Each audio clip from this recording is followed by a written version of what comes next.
fuller, straighter ball, but driven out square on the offside for just the 1 run.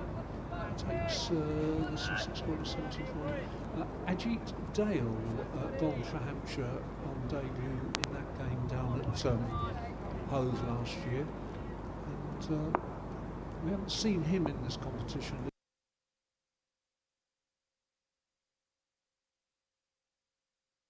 Given us a wide, he's bowling around the wicket and across the left-hander, Clark, who flings his bat at it, but doesn't make contact and gets the 1 run for the extra. That was one of Hampshire's problems on Thursday, that there were too many no balls and wides, far more than Essex bowled. And again, down the leg side. Oh, he's gone! Well, I was waiting for the umpire to signal wide again, because they looked at me, and I think it wasn't quite so wide, and in fact I think he's gloved it, and McManus has taken a decent catch down the leg side. So once again, Scott Curry, not the best ball he's ever bowled, I'm quite sure he would probably admit that, had a bit of pace on it, but once again Scott Curry strikes, takes a wicket. Tom Clark goes for 32. Well, I'd say Clark is going to have to learn as a batsman to have a better poker face than that, having watched the replay, because as it's gone past his glove, just his head just bowed, which if the umpire was looking for a signal, it might have come from there. He knows straight away. I've got to be honest, there's no obvious ball deviation. There wasn't an obvious noise, but I'm pretty sure that is the correct decision from umpire. It is Tom Lungley at this end. And Hampshire strike again, 71 for 2, and that means Duckworth-Lewis jumps up to 99 now. Yeah, that's a real indication of the significance of the wicket, isn't it? It really jumps to 99 from.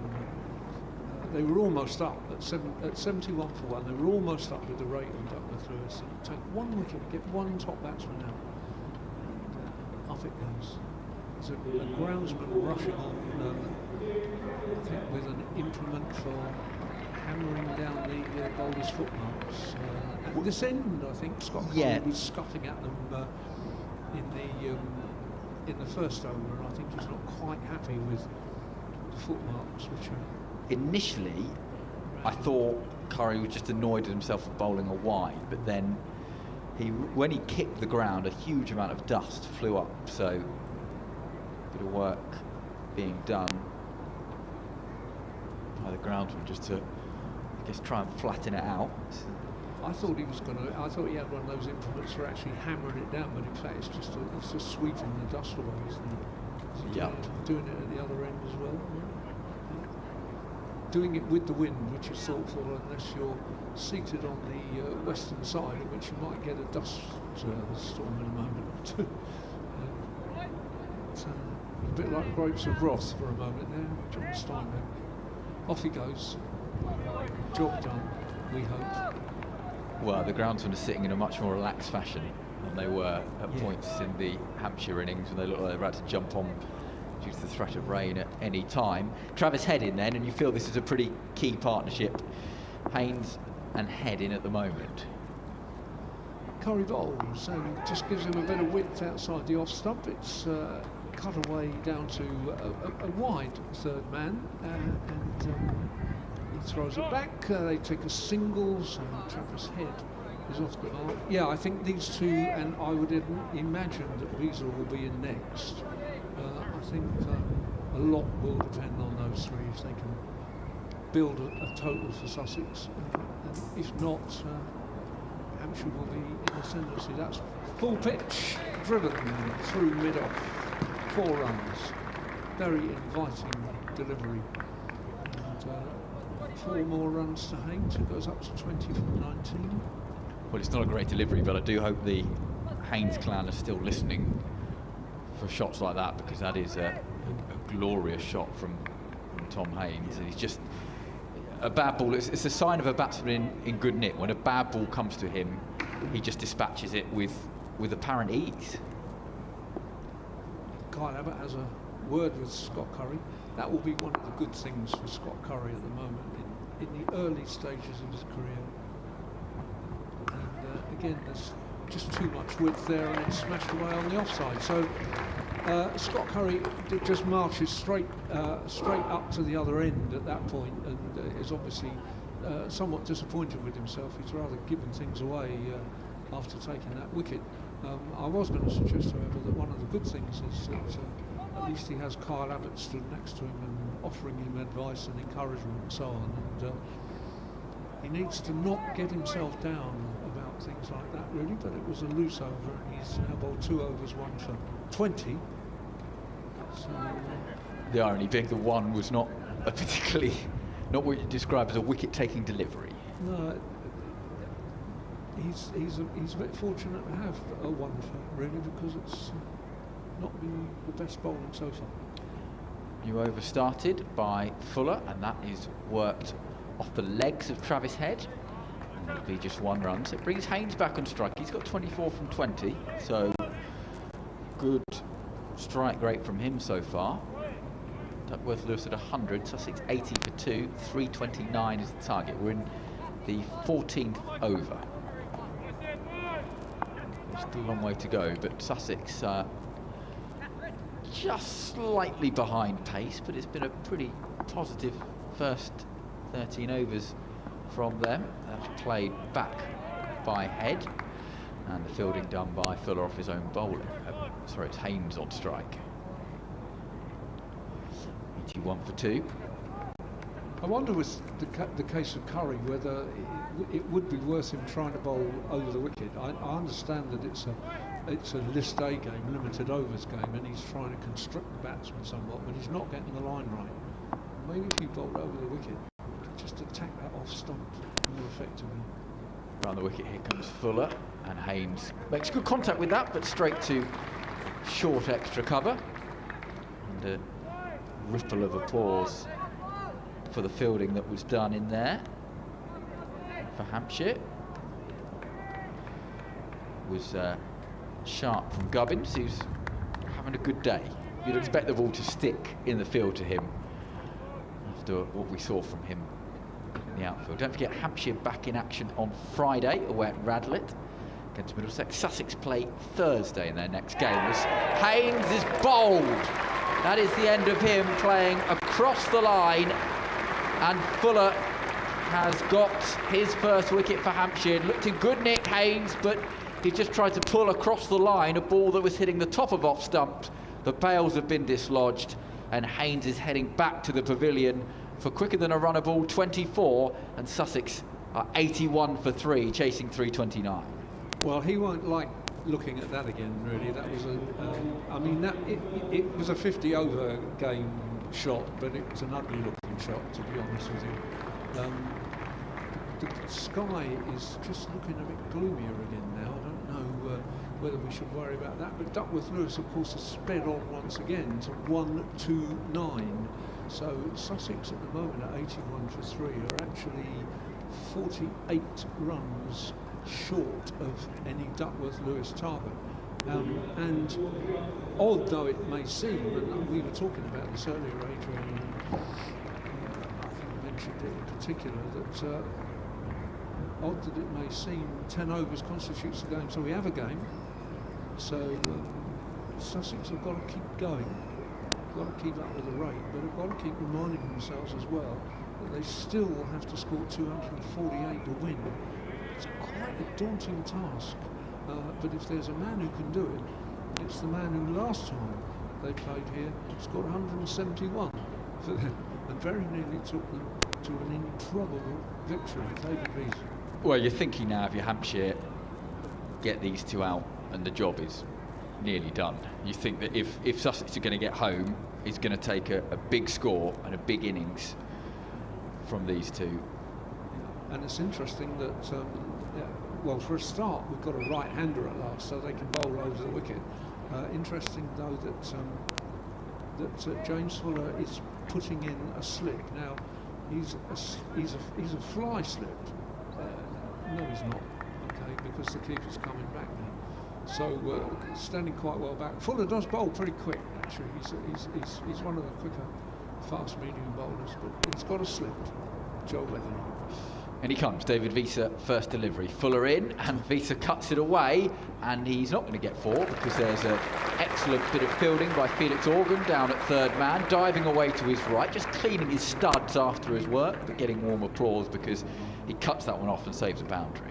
A shame he didn't have a gully there, although I think it was going at some pace, but... That'd have been some catch. Yeah. 1 wicket for 2 runs in this over, 1 ball to go, so very good over from James Fuller, who's having a splendid day, really.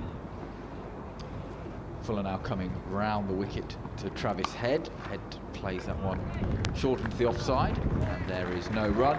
And warm applause for James Fuller at the end of the over. Sussex 82 for 3, Hampshire 328 for 7, as they... Hampshire made 328 for 7, Sussex 82 for 3 in reply.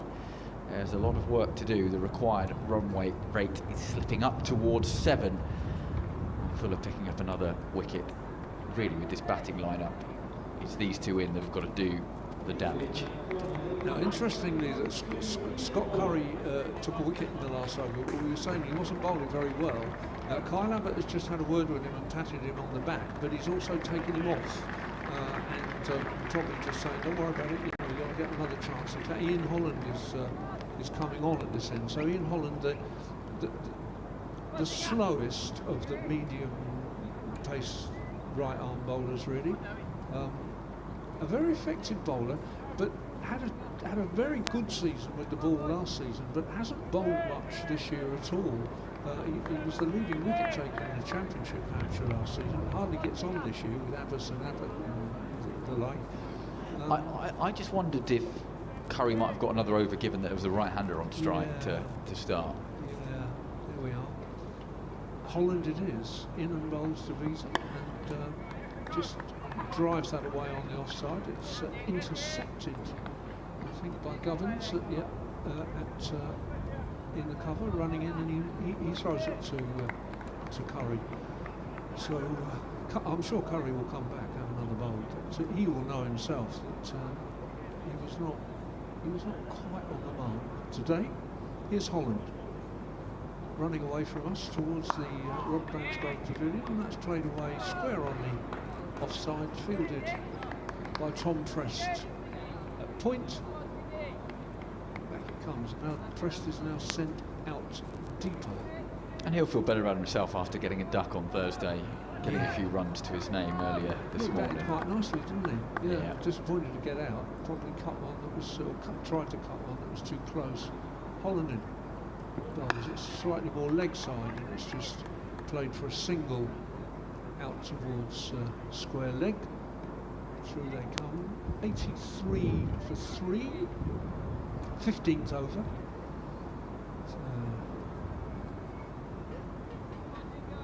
I reckon that finish time tonight will be about 6 o'clock. We were saying earlier that when this competition first started,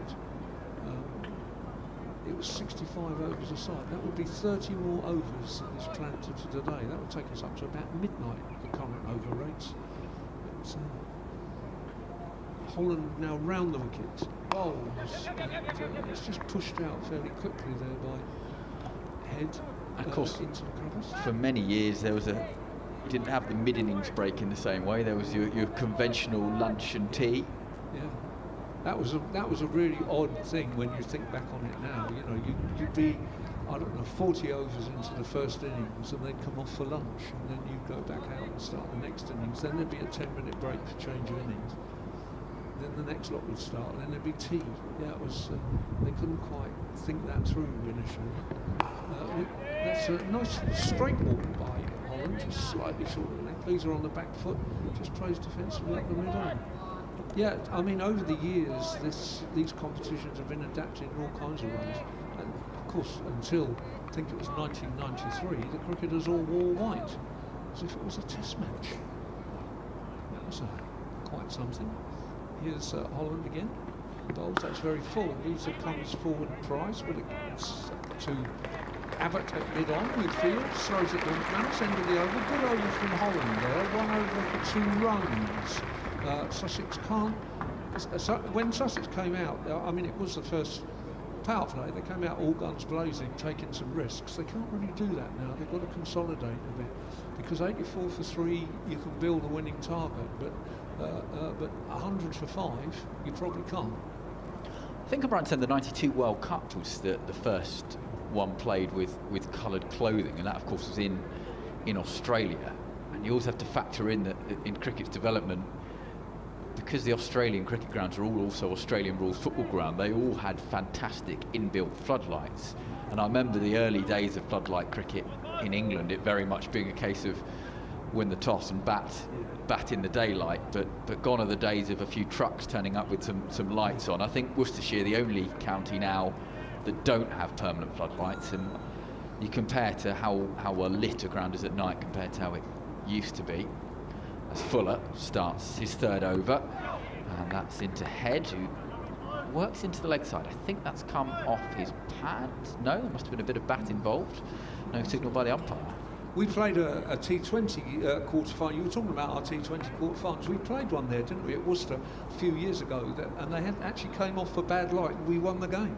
Duckworth-Lewis, yeah. I think, if I remember rightly, Chris Wood was injured trying to take a catch, and they decided it was too dangerous to field in the darkness. Off they came, and Worcester lost a quarter-final on their home ground, which can't have been much fun. Fuller is coming in, and that's played into the offside by David Vita. I guess you have to think about it, because I know Worcester traditionally play their games sort of 5:30 to 8:30 because they don't have the floodlights, but actually even the quarter-finals are often dotted around the calendar. For example, this year they're the end of August, and you'd think planned 8:30 without floodlights at the end of August, that may or may not work for you depending on what kind of a day it is. Fuller comes in past umpire Worth, and that's played down into the ground by Vita, who sets off very aggressively with 2 or 3 paces down the wicket as if he wanted a single, and very smartly Head was unmoved and sent him back. 85 for 3, Sussex chasing 329 here at the Ageas Bowl in the Royal London One Day Cup. There was an experiment with a floodlit cricket match many years ago. I don't know, probably 1990, but I've no idea really. At Stamford Bridge, actually played on a football ground. Here comes Fuller, that's played into the leg side. This time Visa sets off with a single. It's a smart decision. He gets 1, 86 for 3. I keep trying to remember what it was, but I'm sure there was a cricket tournament played at the Millennium Stadium where you scored 10 if you hit the roof that was closed. something bizarre like that. Yeah. You'd think there'd be some short boundaries on Stamford Bridge if you put the depending on where you put the square. Yeah, I don't think it was a great success, to be honest, my memory of it, but good reason oval fields are needed. Full around the wicket. Oh, getting away with one there is Travis Head, inside edge, which misses the stumps and flies down to fine leg for a single. That was a chance gone. I say chance, it was just a bit of good fortune. It's a bit tight for Sussex just at the minute, isn't it? There's a bit of pressure on them. 3 singles this over. I think that's what Kyle Abbott was thinking probably when he whipped Curry out of the attack. He said, well done, you've got a wicket, that's super, but can't go at 10 and over. Let's just put the screws on a bit. It's now working. A slip in for Visa as Fuller comes in, and Visa sends it straight to slip, and Weatherly drops it. And they'll get a single, and Weatherly shells his second slip catch of the afternoon. And Abbott must have been thinking, that's what I put him in there for. Moves him the slip in for the last ball of the over. That's proactive captaincy. It was a more difficult chance than the first one for Weatherly, but no doubt a chance that should have been taken. And Visa survives, dropped on 4. Sussex 88 for 3, 16 overs completed. Yeah, I think sadly that's the truth of it. It wasn't in a sense a straightforward catch because it was going at head height or just above, but it is one that should have been taken. It's that simple really, and you can't go on dropping catches. The last one didn't cost them, of course. Okay, here's Holland. It's a bit leg-sided. It's it's nicely fielded mid-wicket inside the circle, and there's no run, so well, you know what captains are like, and Abbott's got 3 wickets and he'll be thinking we should have had 4, and Visa a key man back, and he'd be feeling very good about himself if that had happened. Yeah. Here's Holland again somewhat leg-sided, goes out just past the square leg umpire, Richard Illingworth, and it's fielded by Allsop. And they take a single. Yeah, you certainly don't want to see Visa scoring 171 now, but there's that famous story of Brian Lara's 500 for Warwickshire against Durham, when now I think the Durham wicket-keeper's name was Scott, I can't quite remember now, but I think it was. He dropped Lara on about 70 odd or something and said, oh, I bet he'll go on and get 100 now. That's a bit of width, bit of bounce, off stumpish, out to Allsop, another single. So still just singles. The Duckworth-Lewis target now that Sussex would want if it were to rain is 136, the target that indicates where they ought to be if they're winning the game, and they're 90 for 3, so they're only 2/3 of the way to that target, which suggests that Hampshire are on top at the moment. It's fairly full. Visa drives that, and Abbott scrambling across from his position at mid-on fields, and there's no run. Scott Curry mops up, waits for Holland to get to him, and gives him the ball. So we've had 5 bowlers for Hampshire now, and oh, that's a mighty blow by Visa, well over Curry's head. Curry put his hands up as if he was trying to intercept it, but he was nowhere near it, in fact, and 3 or 4 bounces, it hits the boundary board just below us. Just see the replay and Holland shouting catch and turning around with optimism, and as you said, it was a token jump in the air from Curry, but he needed to jump 2 or 3 metres in the air to be catching that one. Yeah, he wasn't getting that. There's Holland again. And he comes, that's just shorter of a length, and Visa just place it on the onside. It's fielded by the man at mid-wicket. So that 4 broke the sequence of singles and relatively low scoring, but still Holland 2 overs for 8 and Fuller 3 overs for 8 and a wicket.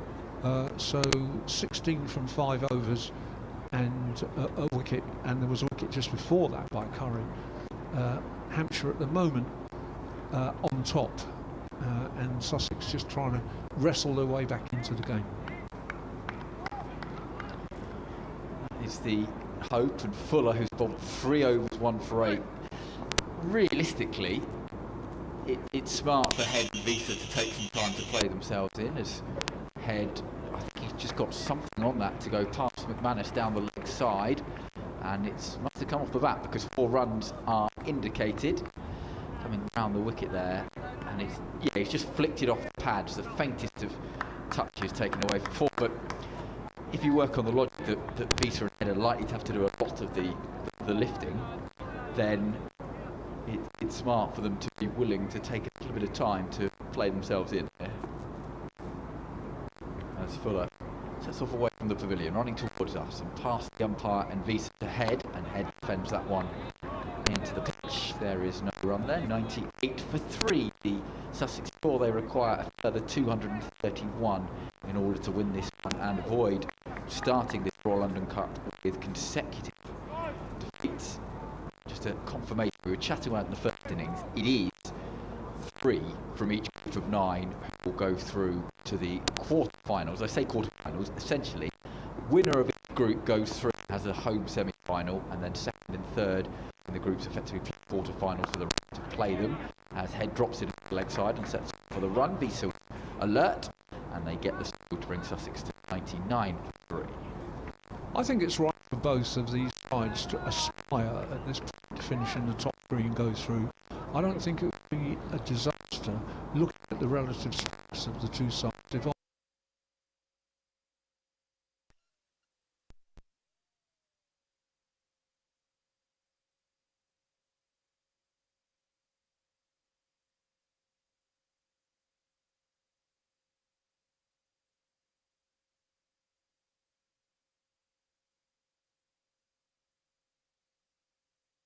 No, I think that you wouldn't want either side to be smashed badly in any of their games. You'd want them to develop confidence.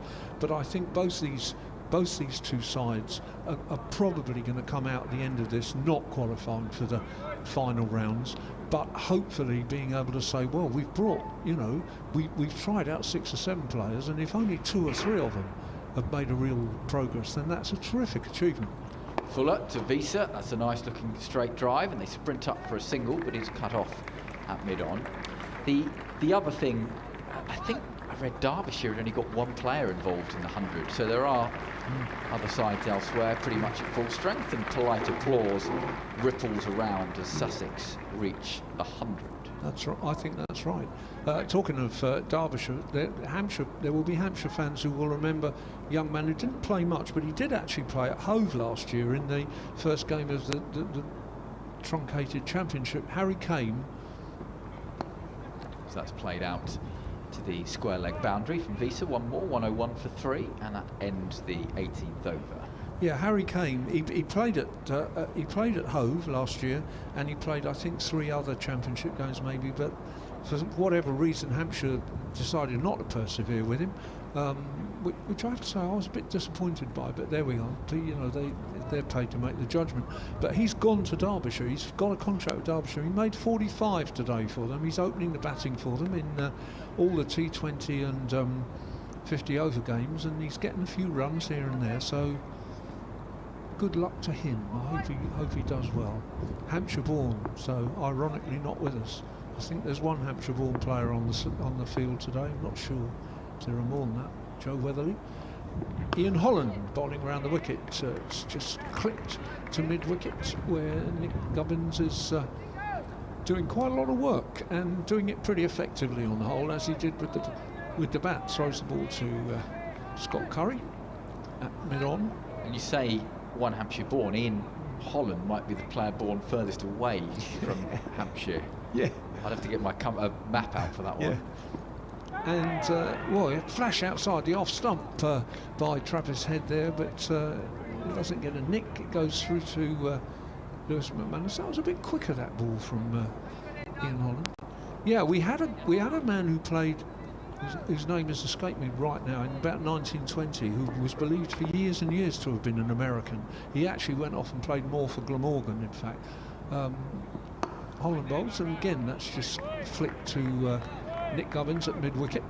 And then years and years and years later, for some reason, they discovered that he'd actually been born in India. He wasn't American at all. So Ian Holland is, I think, our first United States of America born, although pretty much, I'm pretty sure, Australian raised. His parents listen in sometimes from down under. That's they won't want to hear me say that one has just been smashed away on the offside back of the square for 4 runs by Travis Head, if they are listening. I don't know what time it is in Australia now. It's winter. They're 11 ahead, aren't they? So it'd be their winter, is it? They won't be listening now, will Might be 10 past 3 in the morning. Cool. Well, if you are listening, Mr. and Mrs. Holland, get some kit. He's in and bowls, and that's just nudged down into the gully area and not fielded as we suspected it would be. Lewis McManus scampers after it, picks it up, and I think the Sussex batsmen weren't quite alert to that, because I reckon they might have got back for 2. Had one of our Olympic rowers' mother on the radio this morning saying that her daughter's race is at 4:40 tomorrow morning, but they will be watching from 1 o'clock. So preparing for a long night ahead. Well, I suppose if your daughter's in the Olympics, you do, have a kip in the afternoon and stop up for that. Yeah, Ian Holland bowls, and that's just out to Gubbins, who's now at that end at filling at cover. Yeah, that's fair enough, but maybe you wouldn't stay up till 3 in the morning to listen to your little boy bowling in a 50 over. Secondary 50 over, yeah, maybe not. It'd be good commitment if so. You never know. Yeah, I'm not sure. There are quite a lot of parents, of course, who follow Hampshire cricketers, have done over the years. Robin and Joy Smith had 2 sons, of course, who played. Sean Udall's dad, and often his whole family would come, although that wasn't too far to come. James Vince's parents are loyal followers, although I suspect at the moment I wonder if they might be listening. I don't know. Have you switched your allegiance Brave shirts on to this other funny team? Paul Vince knows my feelings about the 100, which I generally tell myself before. Actually, sometimes my wife tells me, she says, "Don't start." I think we Just might behave. be having you on the radio later this week to discuss the pros and cons. There is a rumour that I might be. Is that correct? Yes. That's just a rumour I've heard. Yes. Kevin got in touch with me and said they'd like to find somebody who's not quite sure about it, and my reply was, "No, I'm entirely sure about it." And he said, "Yeah, I was being polite." So yeah, I'm quite happy to do that, but I'm not going to start moaning about it today at all. I have no intention of doing that. Got a good game ahead of us. We certainly saw a good performance from Hampshire earlier, and Sussex, Visa and Head taking their time. I say Visa and Head taking their time. Visa's been watchful. Head's got 17 from 16, and they're going for another quick single. This one again, well called for from Visa. This one won't go to his partner's name. Though leg buys 107 for 3 is the score. Chris Wood's dad is another one. I don't think I've ever met him. I'm told he's quiet. And of course Liam Dawson's folks, often here. And Liam's dad's been a bit poorly. I don't know if he's listening today, but if you are, my best wishes again. Hope you're doing okay. But yeah, so Paul Terry's mum still comes. Pat Terry, she still comes. Saw her last week. Full at short. Visa, it's a good shot, beating short mid-wicket. That is going to race away for 4, even though it is the long boundary around there. Still a bit slow right out in that outfield, isn't it, with the lush grass? It's a bit slow, but I don't think they were ever going to catch that one. No. 111 for 3. No, these two are capable. It's whether one of them can put something special on. Visa obviously dropped on 4. Weatherly's second drop at slip. I suspect there might be someone else coming in at slip. Yes, he won't like required. to see that, will he, those runs? I'll be hoping Fuller can save him out here, as that was a strange ball. That was a short ball, which was left alone by Visa, but then it didn't even carry through to McManus, so not quite sure how Fuller made the ball do that. It was almost tennis ball bounce, wasn't it? Just ballooned and then lost pace. Fuller heads back to the end of his run. He's had a funny season as well, Fuller, because he's been playing in the T20 as a number 7 batsman, but not bowling. And yet in this, they seem to fancy him as a bowler. The finisher roll today. That short, Visa's pulling it. It's gone up in the air, but it'll land safely, maybe 20 yards beyond the 30-yard ring, and he'll get one more run for it. But Fuller won't mind if Visa is taking chances like that. Not really controlled, that pull shot.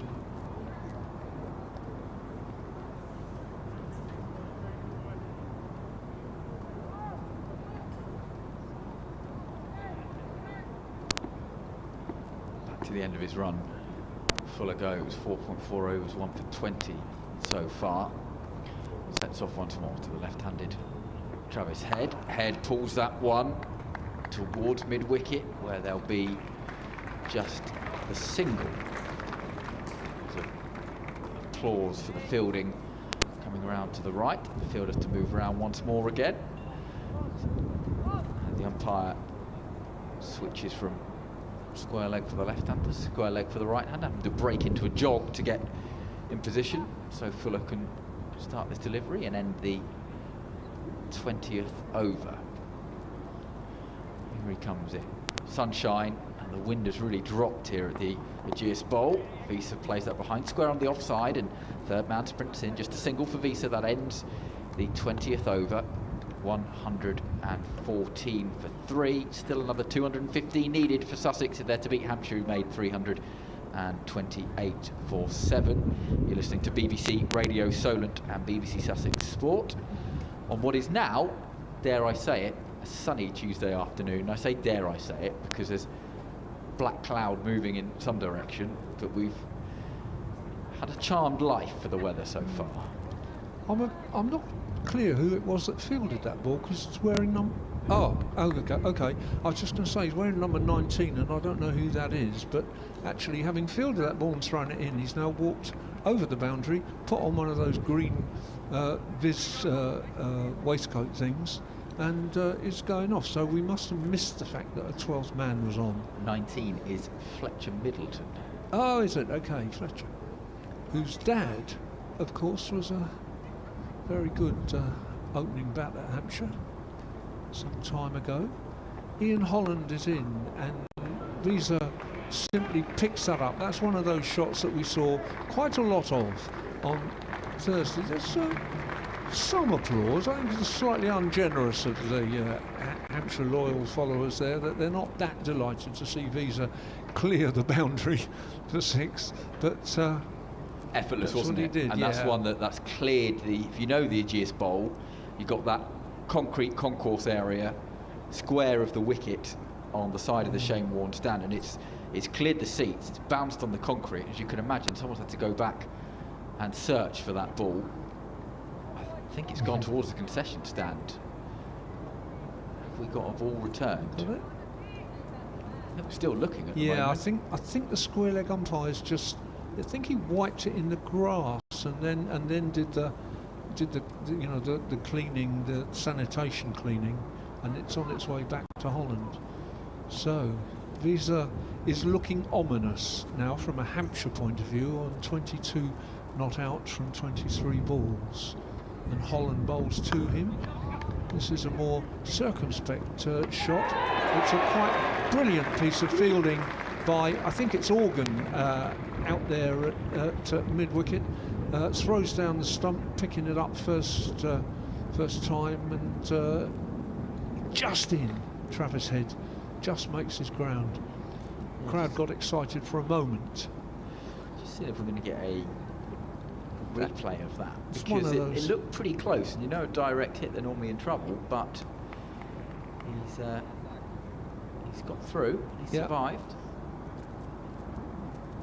That would have changed things quite considerably, but Sussex Sharks go on to 1-2-1 for 3, and Alan bowls, and that's hit hard by Travis Head, but I don't think he quite times it, and Kyle Abbott picks up at mid-off and then points to a fielder, although nothing changes. I thought he was telling somebody to move somewhere.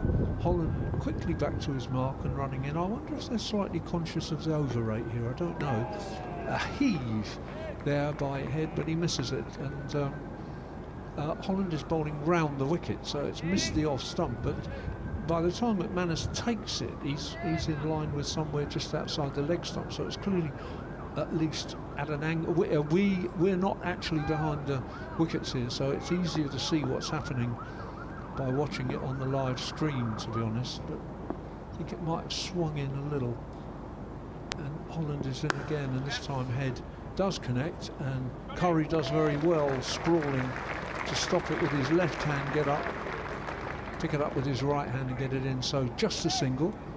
So 6 from the first ball, but just 2 singles from the next 4, and Visa is to face the last ball of the 21st over. The strike rate is 5.9 and the required strike rate 7.1, so they're not far behind. Here he is, and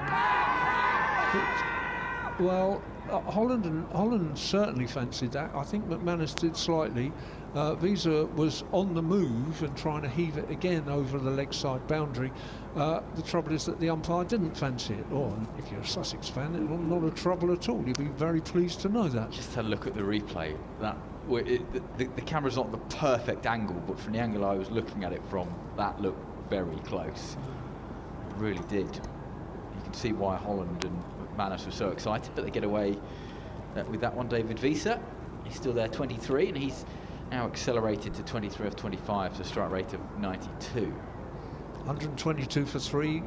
Duckworth Lewis is 150, so they're behind, but they're creeping up a little bit. Lewis doesn't take into account the fact that the two strongest batsmen remaining in the Sussex lineup are at the crease, and the premium on their wicket. James Fuller is going to continue bowling right arm round the wicket to the Australian Travis Head. Oh, lovely shot from Head. That's going to be 4 runs. Lovely drive through extra cover.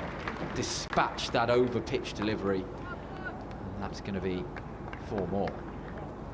There's a bit of a partnership developing now, and one of the issues for Hampshire with the side that they've got out is where's the variety? You know, I mean, might bring Curry in, but that's replacing a right-arm fast-medium bowler with a right-arm fast-medium. Can he risk giving Organ some overs and bring some variety into the attack? Maybe he can. Fuller round the wicket to the left-hander, and this time Head drops it. McManus throws off a glove to try and get to the ball quickly for a possible throw-in, but he couldn't pick it up cleanly, and it was a well-run single, so both were comfortably through. So Sussex 127 for 3. Still needing 202 more from the remaining 28.4 overs. So Hampshire still, you would say, in the driving seat. Sussex always will have a chance while these two are at the crease. The ball is thrown back in the hands of Fuller. Gone at just over 5 and over. Just having a word there with his captain, Carl Abbott, before he sets off far away from the pavilion. Something's not quite right. There are 3 outside the circle, but that's 4 outside the circle. That's okay. Or are there? No, I think there was a danger of there being 5 outside the circle. It was smart, whoever stopped, because that would have been a no ball. McManus spotted that, actually. I'm not sure, but I think he did. It was a good spot if he did. Here comes Fuller. Visa plays it into the leg side behind square, and that'll just be a single. 127 for 3 is the score.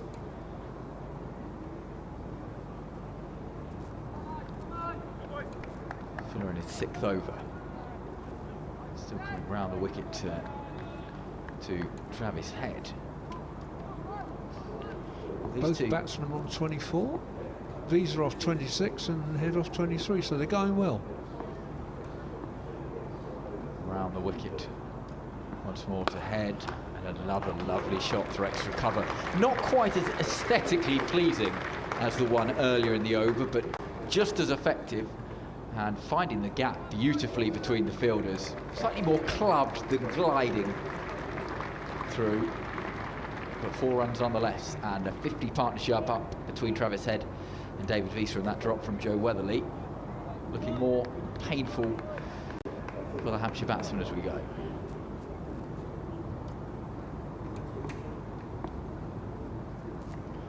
Fuller comes in once more to Head. Can he get a response? Head again, working it behind square on the leg side, getting himself off strike. 11 for the over so far. 133 for 3, Sussex. Yeah, that drop came when the partnership was worth 6, so it's almost 50 runs added. This is one of those moments of challenge for Kyle Abbott. He's just directing the field a little bit, but he must be thinking, okay, maybe I'll bring myself back on. And he comes, and that's cut down into the ground and fielded by Weatherly at point. Well, he catches that one cleanly, but off the bounce. So it ensures there's no run. It's not quite the same effect from the earlier misfields we've seen, where 2 dropped at slip. So the Sussex scorecard: Harrison Ward making 20, Tom Clark 32, Haynes 24, and then you've got Travis Head 29 not out, and David Visa 24 not out. And it's pretty inexperienced, the batting to come after that. Well, he's persisting with Holland at the moment. I don't think either of these two bowlers are doing anything terribly wrong. That's not my thinking, really. They're both going at about 5.5 and over, which is about par for this kind of competition. I just think it's all a bit samey, really, and not disrupting these top quality batsmen. That's just chopped into the ground, and it balloons up to Weatherly at point for no run. First ball the over. I don't know whether Felix Organ has been given the nod to warm up there, or whether he was just dropping a hint, but he bowled that ball to his captain, Kyle Abbott. Perhaps he's saying, about time for me, Skip. A hint, if nothing else. Holland bowls, it's full, and he fields off his own bowling quite nicely. Diving across, as it were, staying on his feet, but diving across in front of Visa. Picks the ball up. A couple of dot balls, really, just what Hampshire needed there. Yeah.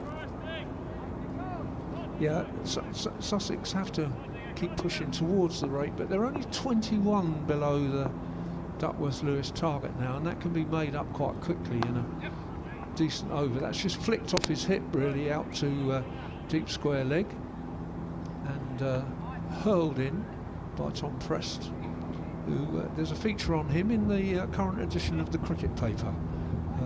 Quite a nice little piece about Tom Prest, who's I think from down Dorset way somewhere. Made a big impression in his first major season with Hampshire. Just 18 years of age.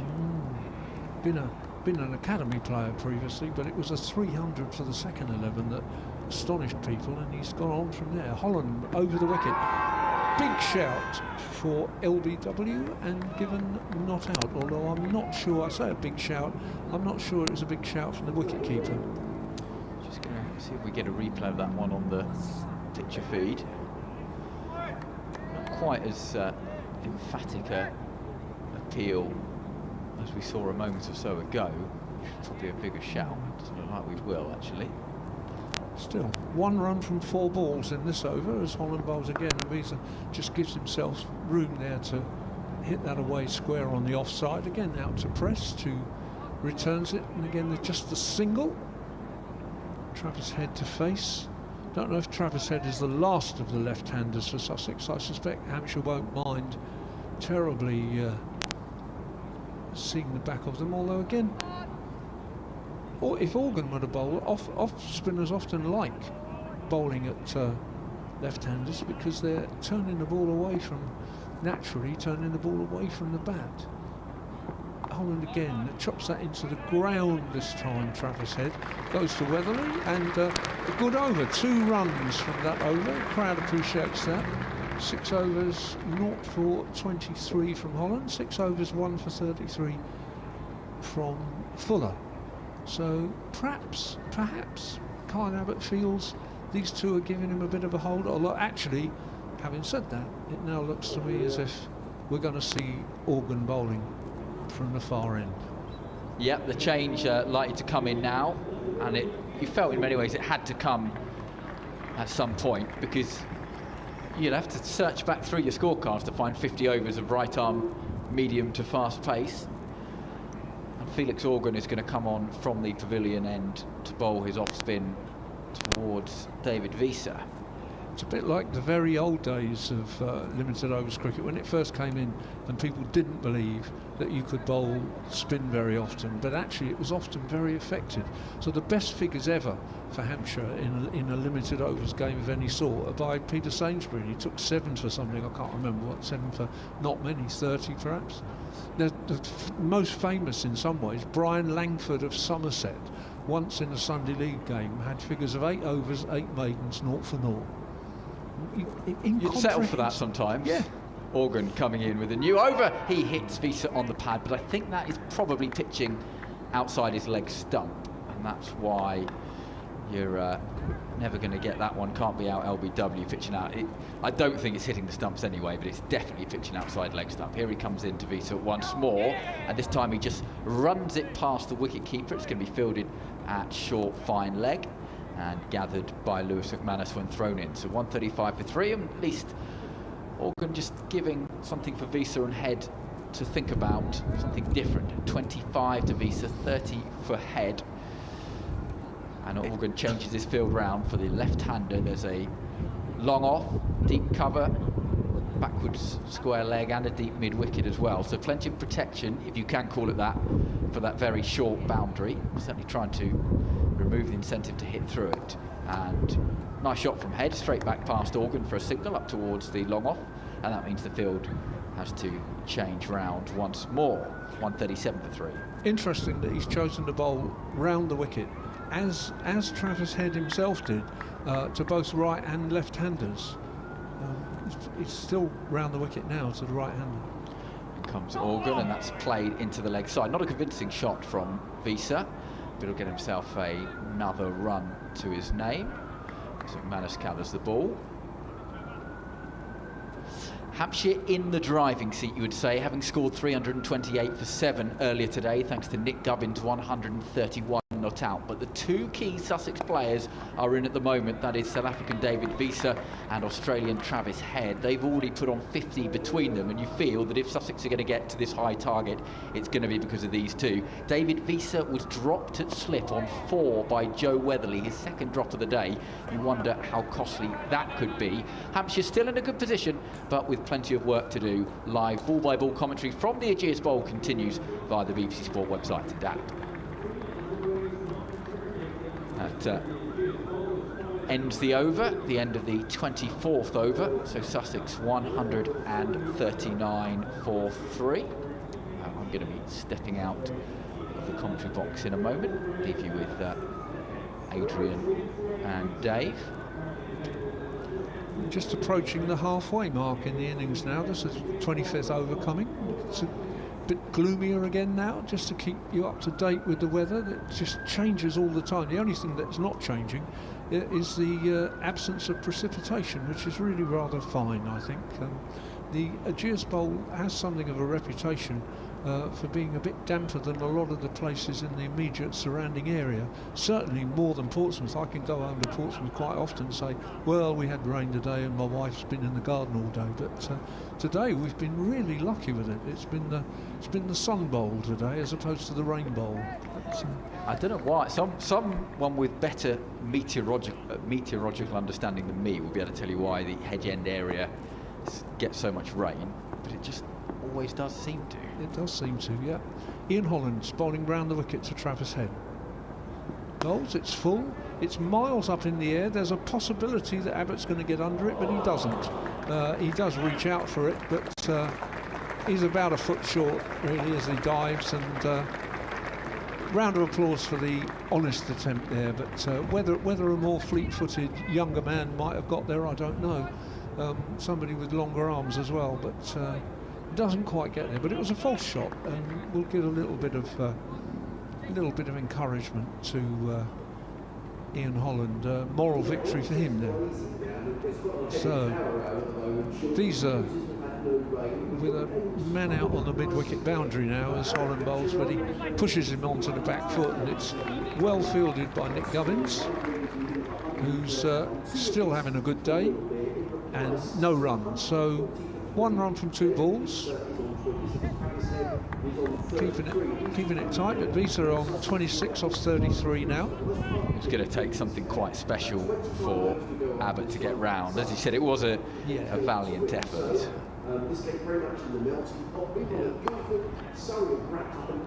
wouldn't have got close. There's an easier piece of fielding for Abbott there as it hurls it back to McManus. It's just hit up wide mid-on and take a single.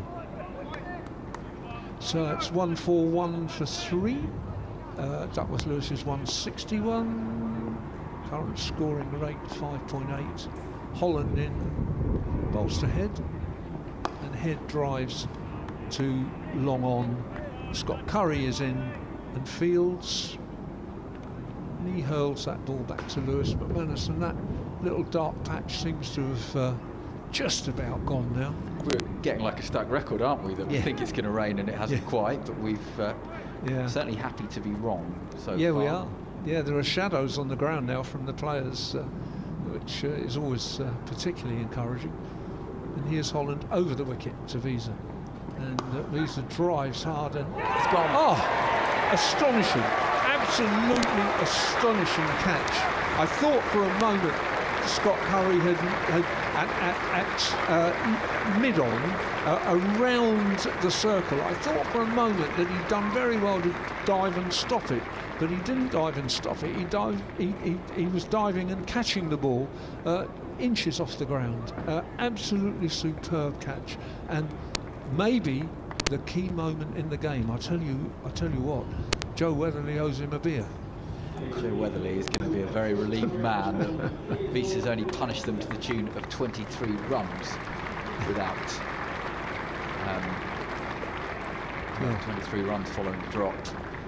That was such a terrific catch, really good catch. And I mean, in a sense, and I'm certainly not being rude about Kyle Abbott now, you know, but Kyle Abbott is moving towards the end of his career, and he didn't make that catch earlier, and there's no reason he should have done. No reason to expect him to. But the point about these younger men, these men around 20 or 21, is that they just do pull off these astonishing things. They have that degree of athleticism that, you know, for all their naivety or innocence that gets them into trouble batting or bowling, sometimes they will pull off something miraculous like that. And it's only one wicket, but it does feel to me like that could be quite a key moment in the afternoon. Yeah, it's probably more difficult than the catch that Weatherly put down. So Sussex. Yeah. Well, I think it's one of the catches of the season, probably, that, I suspect. I don't know. Maybe if I saw it back again, I'd say, oh, well, okay, not bad. But felt to me, I've got, yeah, I mean, he's got his back to me, so I couldn't actually see it go in. But it was a very good catch indeed. 142 for 4. Duckworth Lewis races away to 183. And the new batsman is James Coles, about whom I know, really, to be perfectly honest, nothing. But we're going to be all right, because Adrian's coming on in a moment. He can tell us everything about him. That's why we have our Sussex expert alongside us. Well, I used to be fairly confident about Sussex. They were one of those teams I thought, well, I know quite a lot about them, really, because I go down there and watch them quite a lot, but haven't been really since the start of last season. And the team has changed so much in that time,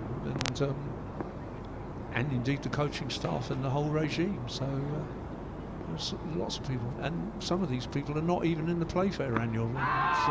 Holland bowls there, a little bit of a shout by McManus, but just falls out on the leg side. There's no run, and applause. Well-deserved wicket for Ian Holland. 6 overs, no maiden, 1 for 26. Sussex 142 for 4. Chasing 329. We are halfway through the innings. The Duckworth Lewis is 183, so that's 41 more than they've got. The required run rate now 7.5. And after a further word from Dave, Adrian Harms will be in my chair. And it will be, he's going to persist with Felix Organ, which I think is wise, because I was saying that Travis Head is the, well, I don't know if he's the last of the left-handers.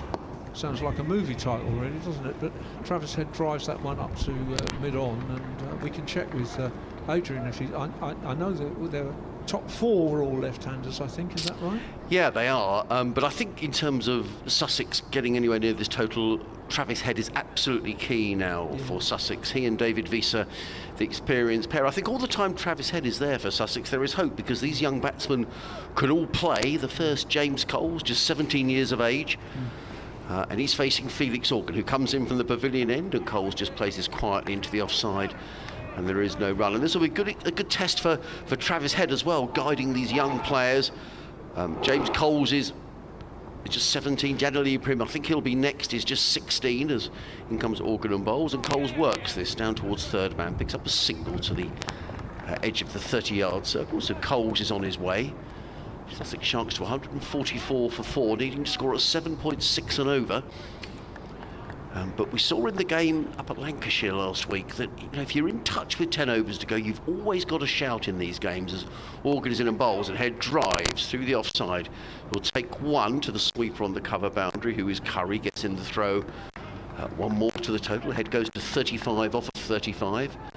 And Sussex to 145 for 4, sorry, Head to 36. and he's bowling over the wicket for the first time. He bowled over round the wicket to Visa. In comes Organ again, bowls and calls again, looks to play that one backward point, fielded there by Fuller, and there is no run. 145 for 4, Sussex needing another 184 to win in 24 overs after this one. As in comes Organ again, bowls, and Coles plays it quietly to mid-wicket. There is no run, and a good over from Felix Organ. 2 overs, no maidens, no wicket for 6 for the off-spinner. And Sussex 145 for 4, with Ward for 20, Clark for 32, Haynes 24 and Visa 27 are already back in the pavilion in it. Travis Head, who top scored up at Sebra in the opening game of this competition, he made 56 for Sussex. So save the batting to come. Ollie Carter, the wicket-keeper, he made 55 at Sebra. Daniel Ibrahim 46 and Wilby 40. So there is batting to come for Sussex, but you feel that it needs someone to play that big innings like Nick Gubbins did for Hampshire, and at this stage you'd think that man needs to be the experienced Australian Travis Head. A couple of years ago, Will Beer suddenly batted. Did he open the batting? Well, he got almost made 100, I think, at Arundel. That's smashed away by Head through the cover area, and they come back for a well-run second as Allsop slips slightly. Feels it well, but slips. Yeah, he did. Sussex had problems at the top of the order, and Will Beer did indeed open. From memory, he made 93. Yeah. Didn't go on to make a 100 on that occasion, but certainly backed very well up in that first game in Cumbria. That's short and going down the side, and it's leg glance. I don't think it was a perfect glance. I think it was a bit edgy, but it's leg glanced away. And a fine leg for 4 runs. 150 up for Sussex. 150. I mean, as I say with these games, the game up at Sebra School last week, Sussex thought they were over the line. Lancashire were 115 for 7, chasing 271. So you need to, to pick up the odd 1s and 2s, the odd boundary here. They keep in touch with 10 overs to go, and you never know what can happen in these games. Right. Same as that game here 2 years ago when Visa almost took it away from Hampshire. Holland bowled around the wicket, and that's hit away on the offside again. Also has to run round, slide and stop it, but again they managed to come back for 2, so well hit, well run, and 8 runs from 3. It's why I infinitely prefer 50 over cricket to the T20 or whatever, really, because so often in T20 games you can be about halfway or just after halfway and think, well, I know which way this is going. It does, whereas there are always possibilities in the 50 over. Things being turned around, innings being played that change things significantly, and that's left alone outside the off stump. You don't get a lot of leave loans in white ball cricket, but you don't. An email in, Dave, sussexcricket@bbc.co.uk from Clive Jacobs. Hello, Clive. Good to hear from you. We were talking a bit earlier about Ben Brown, the Sussex captain, who's no longer the captain of either the 50 over or the championship side. It's Holland. Bolts and Head just pushes that easily on the onside and ball the over, runs through for a single, 154 for 4. Goes on to say, I will listen to the cricket show later to find out more. Yep, but for listeners in Sussex, the cricket show goes out between 9 and 10 o'clock. It's look at cricket across Sussex and indeed Surrey. And we have an interview tonight with Rob Andrew, the Sussex chief executive, who will be talking about the rationale and the thinking behind the decision to relieve Brown of his duties as county championship skipper at Sussex. Yes, Holland. And that's nudged away on the onside by Coles, who will therefore retain the strike from the last ball of the over, taking single. In fact, it's not nudged away at all, it's leg by. And the score nonetheless goes up to 155 for 4 after 27 overs. I suppose, as a complete outsider, fond as I am of going down to Hove, I suppose one thing I think is that since Sussex are not in the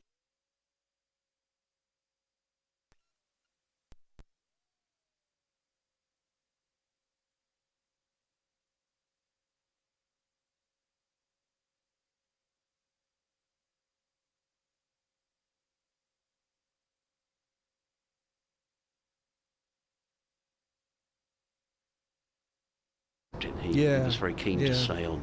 So we shall more will be revealed, I'm sure. Felix Organ is going to carry on from the pavilion end of the ground. We'll rattle around the scores in some of the other games in a moment. In comes Organ bowling his spin. He's in and bowls, and down the wicket comes Coles and drives firmly. That's a nice looking shot and a very good bit of fielding at mid-off. The ball is parried away. Is it going to go for 4? No, it's not. So the fielder there at mid-off, that's an excellent piece of fielding. Prevents a couple of runs. Who's that all the way down in the distance? That's the captain. Is that the skipper? Yeah. Did very well. Diving full length was Kyle Abbott. Looked like a 21-year-old. Yeah, prevented that going for 4 runs. So 2 more to Sussex, 2 to James Coles. As he waits again, and Coles looks to hit that one away through backward point through to the keeper. There is no run. Coles on 3. The Sharks 157 for 4. As Morgan waits again. Right arm over the wicket, bowls, and Coles just stabs that to backward point again. There is no run. Good over this from Felix Organ so far, just conceding the 2 runs, and they're getting on with it here are Hampshire. Organ again.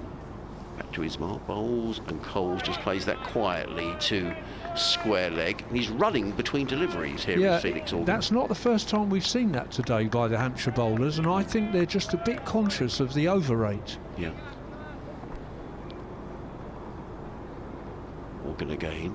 Cloudy skies now. Coles drives firmly only as far as mid-wicket. Good tumbling sail. There's James Fuller in there. Good cricket by Hampshire, keeping it very tight. Organ wants a change in his field now. He's bringing up he's moving John Turner from fine leg to more of a deep backward square.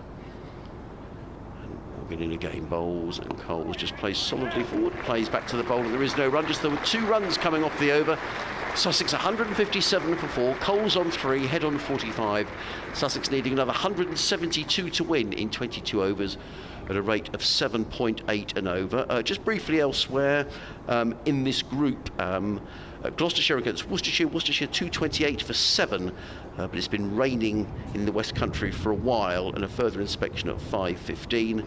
At Radlett, Durham made 288 for 8 in their 50 overs. Middlesex 162 for 3 in 28.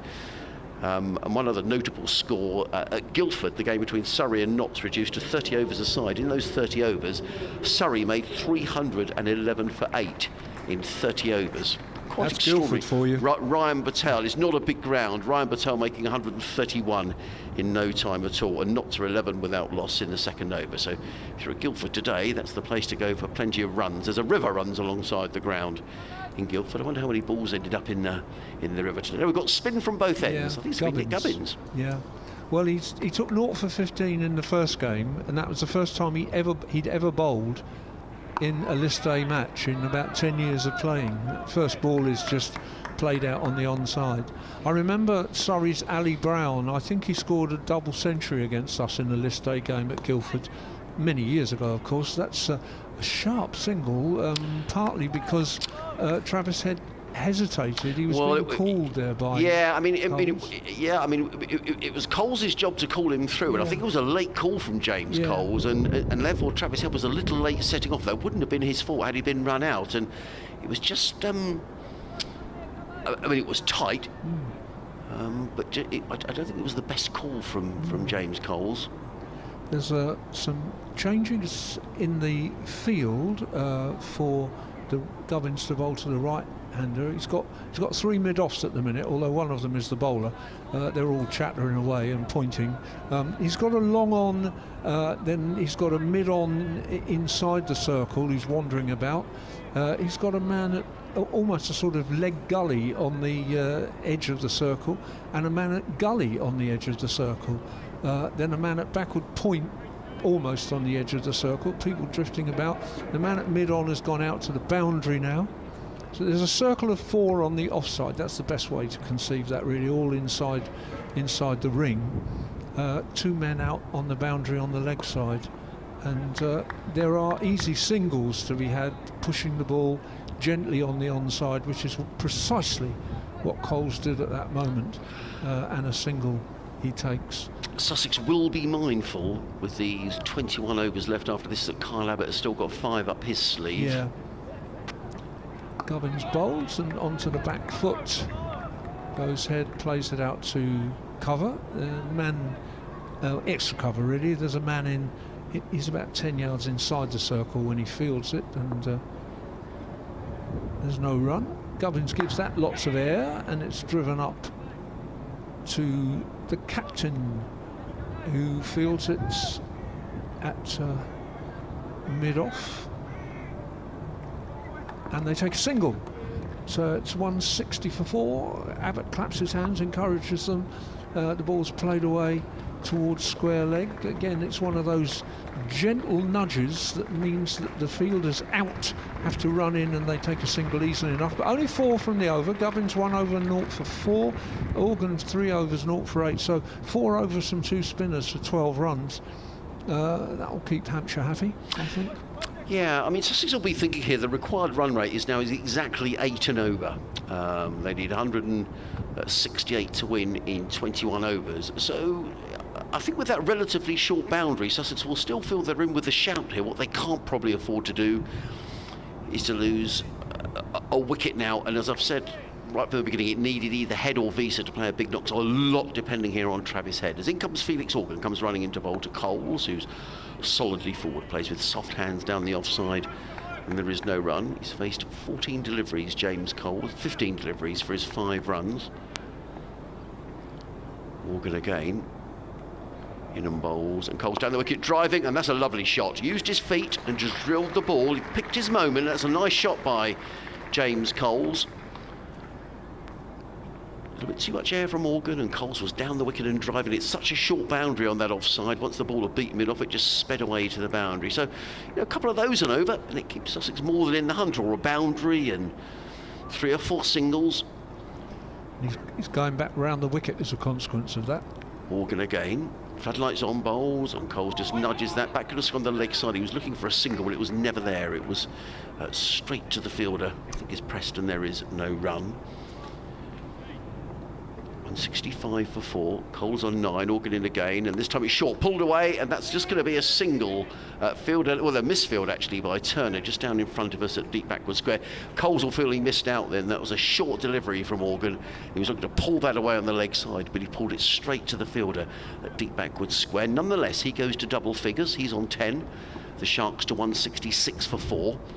Organ in again, round the wicket bowls, and Travis Head works that into the offside, picks up another single, does Travis Head. Throw comes in, misses the stumps, not collected by Organ nonetheless. Plenty of backing up going on. So I think that's 7 off the over now. 6 off the over, I do apologise. And 1 more ball to come. Sussex needing to score 8 and over. As Organ is in again, bowls, and Coles works that onto the leg side. He was looking for the single, it wasn't there. And that is the end of the over, the end of the 30th over of this Sussex innings. So 20 overs left. Sussex needing 162 to win. They need to score just over 8 and over, 8.1 officially and over. The Duckworth-Lewis is 197, so Sussex some way below par if it does rain, but at the moment, at least, the rain is staying away. Coles on 10, Head on 48, Organ 4 overs, 0 for 14, a very tidy spell of bowling. Nonetheless, if it's true what they say, that you can double the score after 30 overs, and I think it is awfully dependent on how many wickets you've fallen, to be honest. But if it is true, then actually Sussex are winning at the moment, because they're more than halfway. And that'll help. 4 runs from the first ball. Bit of a loose ball from Gubbins, and Travis Head just gives himself space there, cracks it away through the offside, and he goes on to that's his half century. Yeah. They're taking their time to put it up. 52, strike rate 110, 6 fours, no sixes, 47 balls, 52 not out. Super shot, wasn't it? It's a bit too short from Nick Gubbins, and Travis had absolutely belted that through extra cover for 4 runs. Lovely shot. In he comes again and bowls. And, well, that'll do. And the man of the match, I suspect, unless something miraculous happens, has just bowled the man who was most likely to win the game for Sussex. Nick Gubbins, who's never taken a list A wicket in something like 10 years of first team cricket, has just bowled Travis Head, and he looked very delighted as he turned round. Head 52, bowled Gubbins, and Sussex desperately needed him to go on, really, and get a big score. He's getting a decent hand nonetheless. Well, he did, and he'll be desperately disappointed, Travis Head. He made 56 in the game on Friday at Zebra School, 52 today, but he'll know that Sussex needed a few more from him today. Looking to come down the wicket, looked like he was yorked to me by Nick Gubbins, and now it really is down to the Sussex youngsters. The new batsman is going to be Ollie Carter, young 19-year-old wicketkeeper who batted very nicely at Zebra on Friday, making 55. But you just kind of feel you need. Well, sometimes you know you've got youth out there that think, well, let's just play our natural games. But you just feel an experienced head out there would have been very useful with Travis Head. So an uphill battle here for Sussex. But let's see what these Sussex youngsters are made of. Carter coming out to bat, Ibrahim after that, then the experienced Will Beer, then Henry Crocombe and Archie Lenham. So Sussex with it all to do, and that's a big moment, I think, Dave. I think it is, because the other thing is that Hampshire have used 7 bowlers, so they've got plenty of choices about, you know, if anybody is under the cosh from now on, they can swap people around. Curry's only bowled 2 overs, Abbott's still got overs to bowl, so too Turner, and yet the spinners are doing quite nicely at the moment. 1 for 22 in the 6th over. Yeah. That's a wide ball, although Lewis McManus does his best to take a stumping off it, which is perfectly legitimate. You can stump off a wide, but not given. So Carter plays that one away on the offside, and he's off the mark with a single, fielded by Tom Prest.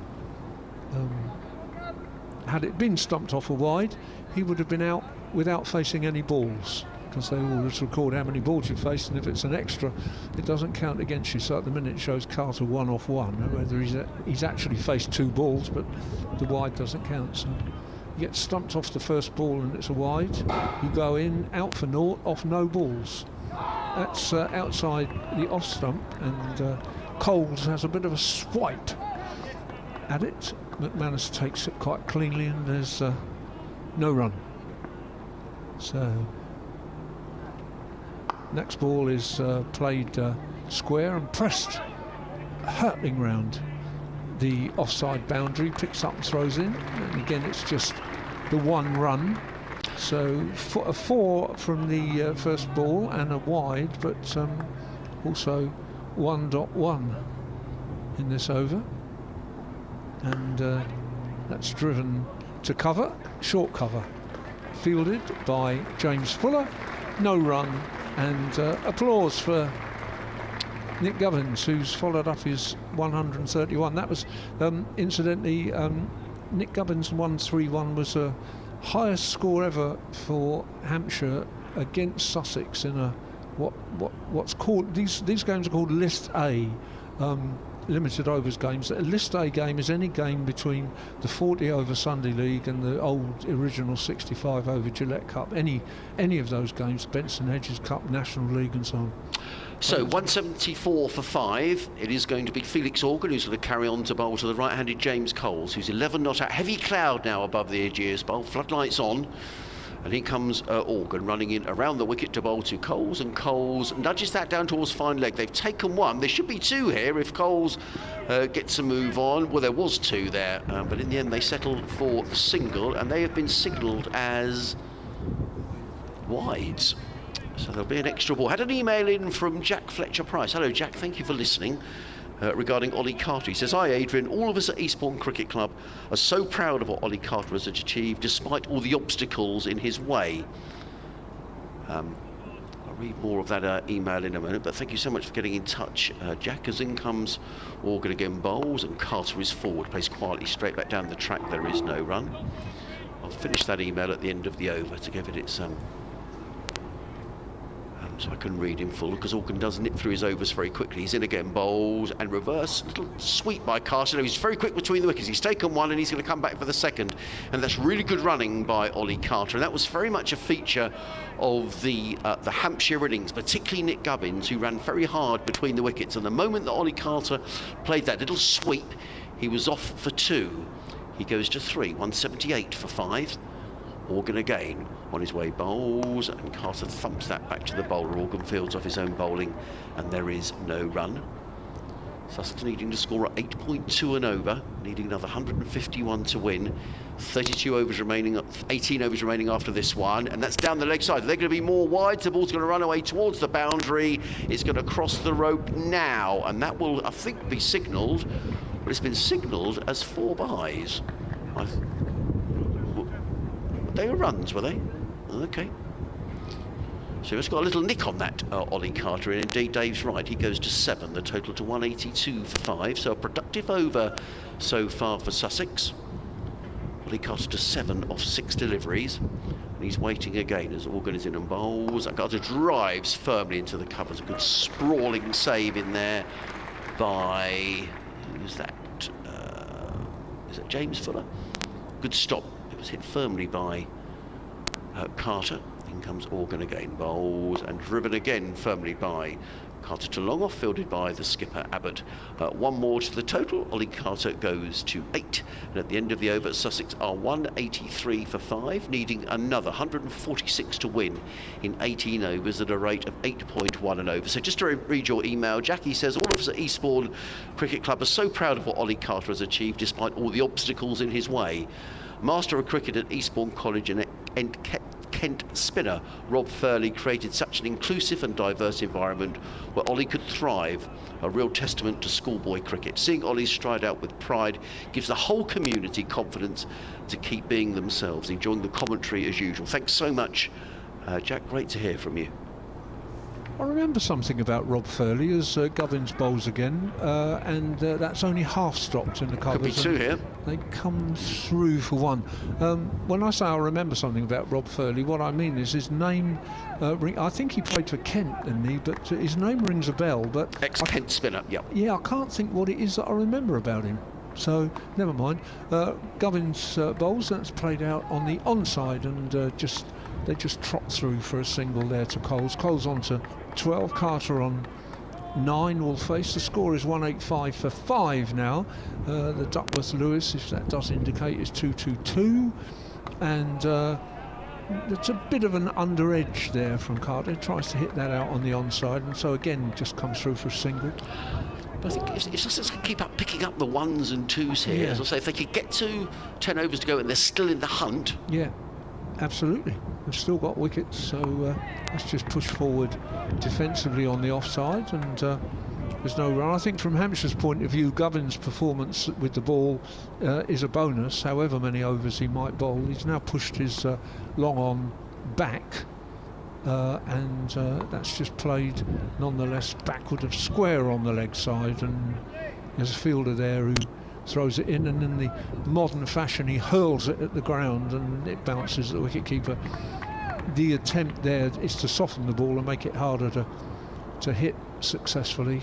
Sometimes umpires have a word with fielders about that and tell them to stop mucking about. And Gubbins has now taken the 2nd wicket of his long list A career, about 1 over after, in fact not about 1 over after he took the first one. Hit across the line by Carter, and I'm afraid he's on his way. So that's a pretty crucial wicket, I would say, in terms of the balance of the game now, with Sussex. Well, I can't see the score anymore because they've taken it off the board. 187 for 6. Yeah. So. Carter out for 10. He's disappointed as he wanders toward. I think he was what Ollie Carter was looking for that short leg side boundary, and he's probably mindful of the fact that Sussex do need to pick up at least 1 boundary and over, and he was hitting towards that short leg side boundary. But a good delivery by Nick Gubbins, and Ollie Carter playing around it, and he's bowled, so he's on his way. The new batsman is young Daniel Ibrahim, just 16 years of age. There's a 16-year-old and a 17-year-old now batting for Sussex. Ibrahim, who made 46 in the game up at Sebra School. A fine young player, but this is a big ask now with just 4 wickets remaining. Well, I don't know if they still do a man of the match in this particular competition. They certainly used to in the good old days. You had people like Frank Woolley and Alec Bedser who would turn up, Cyril Washbrook, Bill Edrich. They would turn up and judge somebody. Then it used to be given over to the press, and now I'm not even sure they have one, but... in goes Felix Organs, ball the next over to James Coles, who plays this firmly through the offside. Pitch up a single to the sweep on the cover boundary. The total goes to 188 for 6.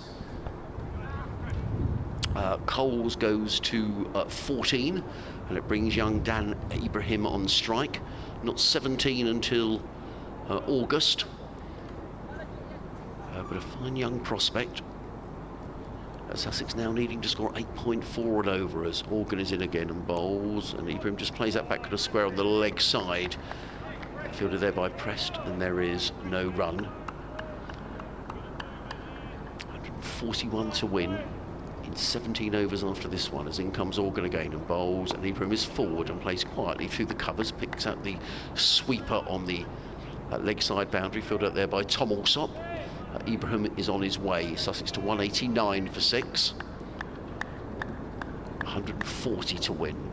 16 overs after this, I should say, as in comes Organ again, and just played by Coles quietly down to fine leg. Picks up another single. I think Hampshire will be happy enough to give Sussex the singles here. And Sussex will know they need to pick up, you know, a boundary and over just to keep this rate from sneaking up towards 9 and then 10 and over. Organ in bowls, and Ibrahim just plays quietly straight back down the track, and there is no run. He then surveys that leg side boundary. Well, there's plenty of twos out there. It's a long boundary patrolled by 3 men at the moment as Organ is in and bowls, and Ibrahim uses his feet and drives back down the ground. Organ fields of his own bowling. That's a good over by Felix Organ, who's bowling very nicely here for Hampshire. 6 overs, no maidens, no wicket for 26. The Sussex Sharks are 190 for 6. Coles on 15, Ibrahim on 1. Sussex needing 139 to win in 16 overs. They've only got 4 wickets left in the bank, and they're going to need to score at 8.7 and over. So someone's going to have to play a terrific innings here for Sussex if they're going to get over the line. But we have to remember there is still that shortish leg side boundary, and that makes it possible, not impossible, that Sussex could still get there. Pitch is pretty good, really. Yeah, it is a good pitch. I mean, I have to say that Kyle Abbott's still got 5 overs to bowl, and that could be really important as far as Hampshire are concerned. Yeah. But at the minute, he will persist with his spin bowlers, and Gubbins, who's having one of the games of his life, at least. I don't know enough about his Middlesex career to assert too much of that, but certainly he's never had such an all-round successful game as this one. That's nicely hit through extra cover, although it will be cut off by Tom Prest, and they come back to 2. Yeah, Gubbins, his only wickets in any limited overs matches, and he's got 2 for 17 to add to his 131 record score for Hampshire against Sussex. That's a slashed hit through the covers for a single. Gubbins calls his long on up. Just one interesting stat here. After 34 overs, Sussex were 190 for 6, Hampshire 187 for 4. Yeah. Which goes to show what a good knock it was from James Fuller. Yeah. Yeah, it does. Absolutely end. Right, yeah. That's tossed up by Gubbins on leg side, and it played out to the square leg boundary, and they come through for a single. And yeah, I think the key perhaps is the difference in wickets between those 2 scores, and because Sussex now almost can't afford to lose another one in the near future, I would think, and they just have. And Gubbins, it's quite extraordinary really. As I say, Gubbins had never bowled in a limited overs game before last Thursday. He took 0 for 20 odd, I think, then.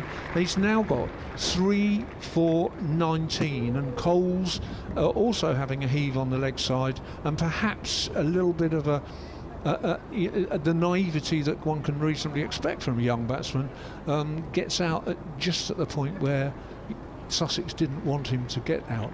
It's 194 for 7, and I think what I'll do is let Adrian chat about that, and we'll hand over now to Andy Moon to take up the commentary.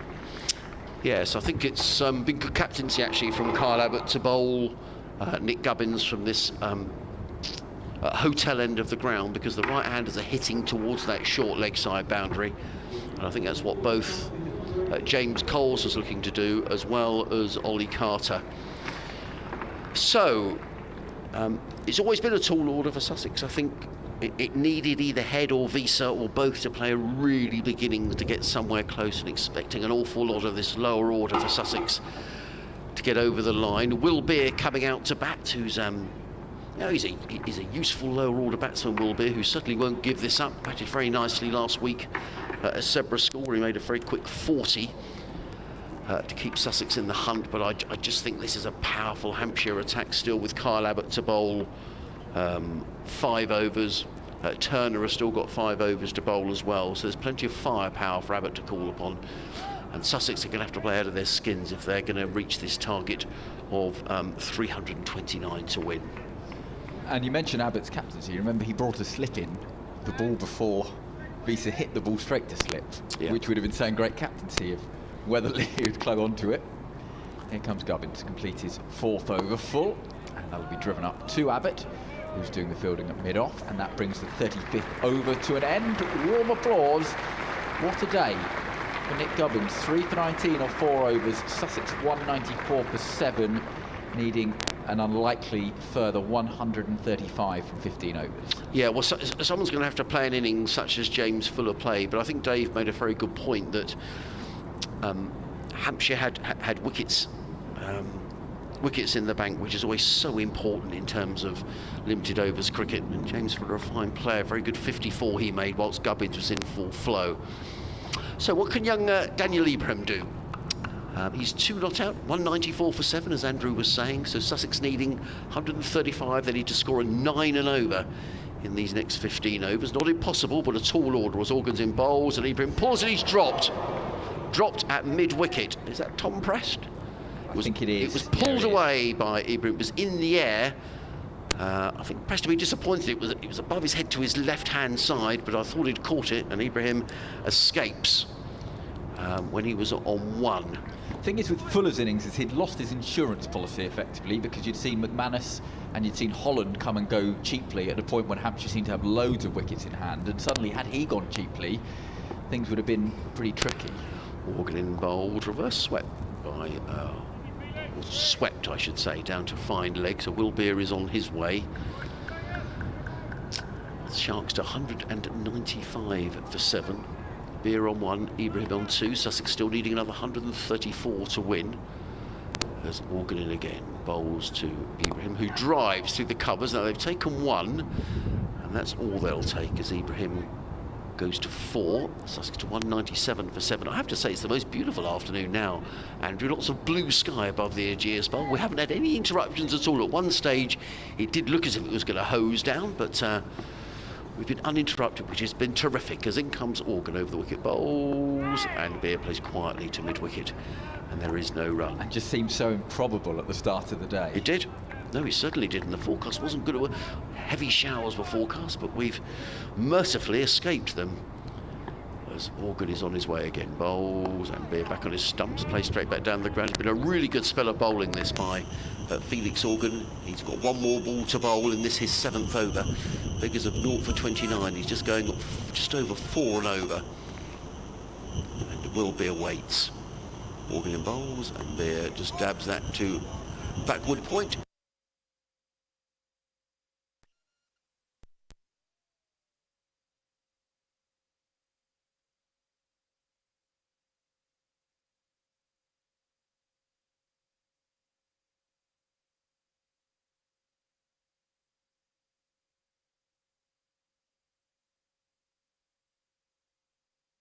You would worry about chasing that number of runs, even with your big hitters still to come, for a vastly inexperienced lower order to do it. It really is asking a huge amount. And Nick Gubbins has got 100. He might fancy picking up a couple more wickets here. Floats his first one up outside leg stump and wide. Just reminding everyone that he's not a particularly hugely used bowler. In fact, hasn't ever taken a wicket in a first-class game. That's just 1 career wicket before this one. And now he's just gone and bowled Ibrahim, and he's got 4 for 20. And Nick Gubbins is putting forward the kind of day he will not be forgetting about in a hurry. He's got the 100. Now he's closing in on a 5-wicket haul. Well, I think your post-match interview is probably sorted, Andrew. Someone's going to do something pretty good in these last few minutes. We were making the point, weren't we, about bowling, bowling the leg spinner from this end of the ground. Right-handed batsman probably thinking, well, this is my chance to hit to that short leg side boundary, which is just over 50 metres. But Ibrahim falls another victim, and this looks like it might be Archie Lenham making his way out to bat. Who I'm told by those who've seen him play in the nets, and I've not seen him bat too much, is that he's a perfectly capable batsman, although he's only just 17 years of age, the leg spinner. He picked up just the 1 wicket today, 1 for 56, but I think from here we're into sort of miracle territory now for Sussex. I also think realistically, somewhat Lenham, I don't know what the dressing room would say, but are you telling him to go and try and hit sixes and get through, or back yourself in and get yourself a bit of experience out in the middle? Gubbins, just his day with the bat wasn't good enough. I must confess, I don't quite know how the loan system works, but I'm guessing he would be allowed to play against Middlesex on Friday. Yes, I don't know. I mean, certainly in sort of football circles, if you're on loan, you're not allowed to, aren't you? But I honestly don't know what the situation is, but I'm sure he'd like to play against his former county. Yes, well, I will certainly be seeking clarification of that, and I think you're right. I suspect he might be the man put up for interview. Here he comes to the new man, Lenham. Rocks back and defends that one. 198 for 8, so realistically it's 2 wickets for Hampshire to win here, because Sussex now 100 runs behind the DLS score. In he comes, Gubbins again, and a defensive shot into the offside. Lenham wanted a run, but is smartly sent back. Yeah, fancy getting off the mark, didn't he, Archie Lenham? I don't blame him, really. And Sussex, as we touched upon, will be left with a mountain to climb in this competition. Full from Gubbins, that's almost a Yorker, and Lenham digs that one out. Well, I think you've probably got to win 5 matches to finish in the top 3 places, and Sussex would have played 3. They've had 1 rained off, but no margin for error now. Defended into the offside, no run. Hampshire will have a win to take to Radlett to face Middlesex away on Friday. Back in action on Sunday. That's onto the pads there of Lenham. Works into the leg side, no run. Well, terrific spell of bowling, isn't it, by Nick Gubbins? 5 overs, no maidens, 4 for 20. Tried to 131 not out, and as Dave was saying, if there were a man of the match award, I don't think there'd be too much choosing from whoever the adjudicator would be. Need an expert adjudication panel, would you? But a heavier cloud coming across the ground now. It's not going to save Sussex, because Duckworth Lewis at the moment is 293, and Sussex are 198 for 8. So whether Will Beer will go for broke, I mean, there's nothing to lose for Sussex. I don't see an awful lot of value in just playing out. He may protect your run rate, but let's see what he does, Will Beer. He's on 1 or 5 deliveries. It's going to be Felix Organ who's going to carry on from the pavilion end in and bowls. Reverse swept by Will Beer, or an attempted reverse sweep. I expected to see that speeding towards the boundary, but he didn't make contact. Stopped by McManus behind the stumps, and there is no run. Beer waits again. In comes Organ, and Beer drives, but without timing to cover. Those 2 shots don't suggest comfortably play the innings out is the option in Will Beer's mind at the moment. No, I think he's thinking about a few boundaries as in comes Organ and bowls, and Beer is beaten outside the off stump taken by McManus. Again, there is no run, and the run rate required is now going up really very quickly, 10.5 and over. Sussex needing 131 in 12 overs after this, with only 2 wickets left. Beer on 1, Lenham yet to score, and Organ in his 8th over in bowls, and Beer using his feet clips that one through mid-wicket, picks up a single, does Will Beer. He goes to 2, the total to 199 for 8. I think probably here that Kyle Abbott might be just keen to keep his spinners on and just rattle through these overs. The cut-off time, I think, is 6:30 looking at the score, but I can't quite see. So plenty of time in which to bowl these remaining 12 overs after this one. Interesting, him and John Turner's only bowled 5 each, Curry only 2. Morgan again in bowls and driven by Lennon, and he's going to get his first run. That's nice to see for a young 17-year-old. Plays it into the offside, and the Sussex 200 comes up. And there's more than a smattering of applause. I think rather sort of sympathetic applause from the Hampshire crowd. Sussex to 200 for 8.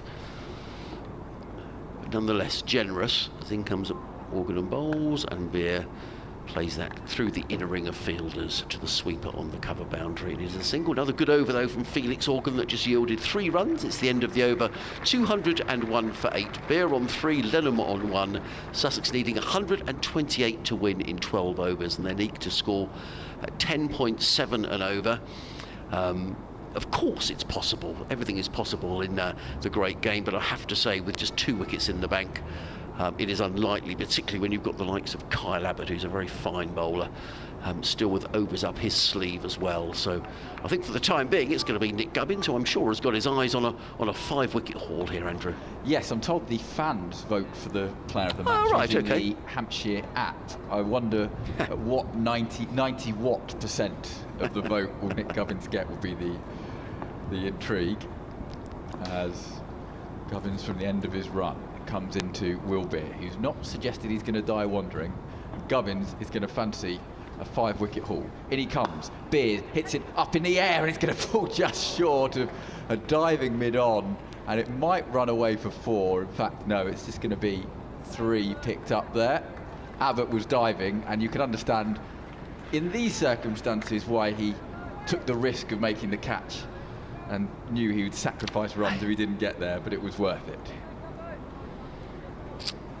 Yeah, it felt like it was in the air for an age. It did. There's no one on that leg side boundaries. I wonder whether Archie Denham thinks, do you know what, I quite fancy popping one over there. And it comes from Gubbins, and that's watchfully defended into the offside from Lenham. No run. 204 for 8. Chasing 329 for victory.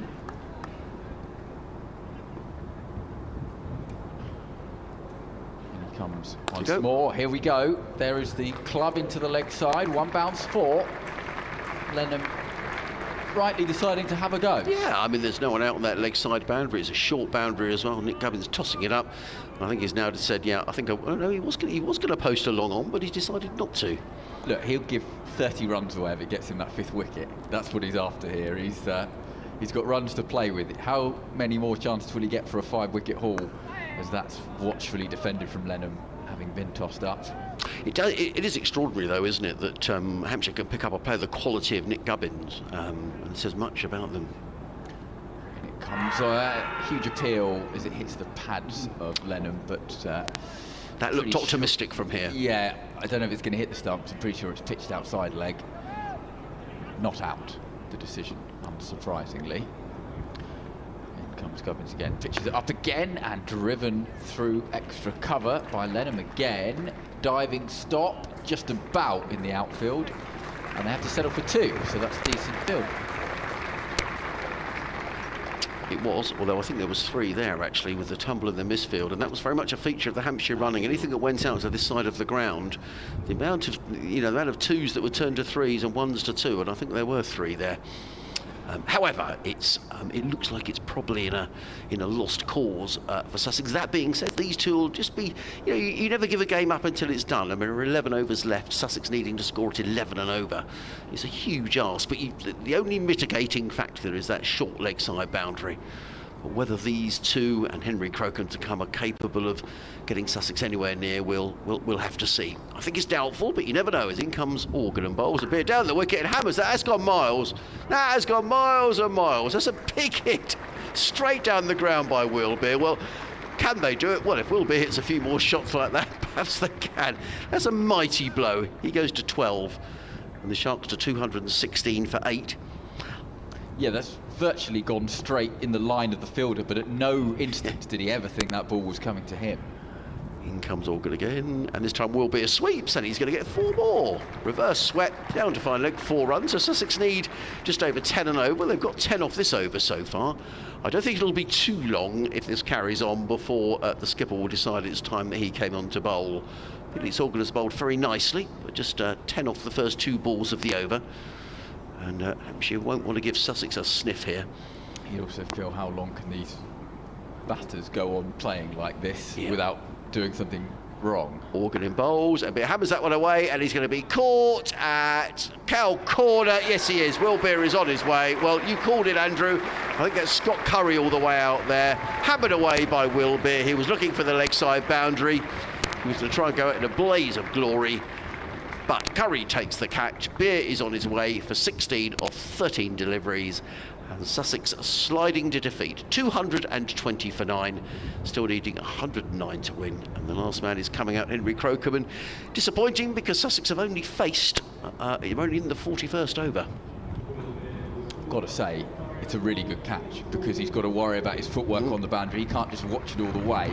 And then catching it, his momentum takes him backwards. But he's got the presence of mind to put a foot down inside the rope and just regain his balance by doing that. And that ensured he didn't step onto the rope and give 6 runs away.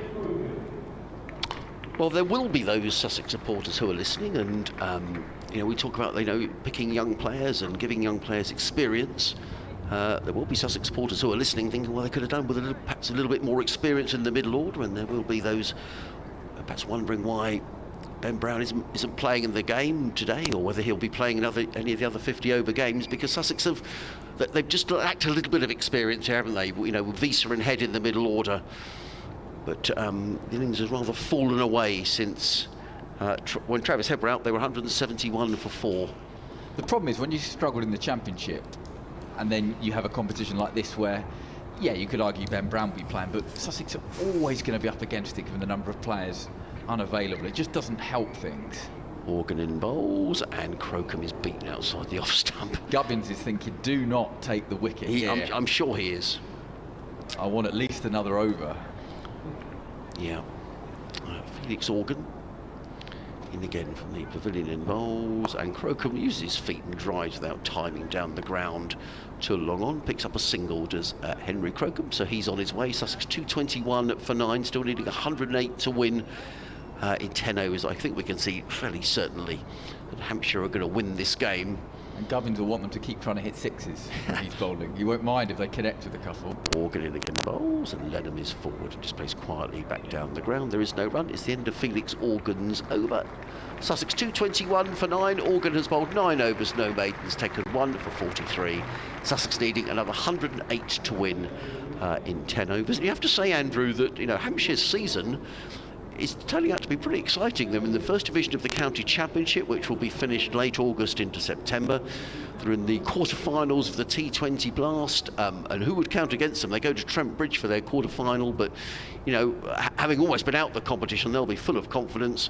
And this looks a pretty strong side to me in this 50-over competition as well.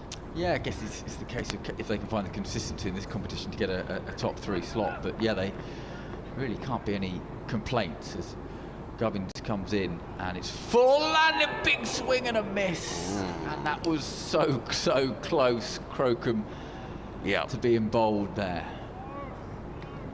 That was the moment Gubbins thought he was going to have a 5-4. He's got 4 for 29. Gubbins comes in once more, and that's on the pads, and that hits the pads, and there will be no run. You don't know how long this partnership's going to last. Gubbins might not get another go. Gubbins wants long on to go back. So, obviously trying to discourage the shot over the top. In it comes. It's going to fall short of the man who's going to catch it on one bounce, and that's going to be launched in. Well, Gubbins is not too far away. I feel like he's got chances. We've only got 3 balls left in this over.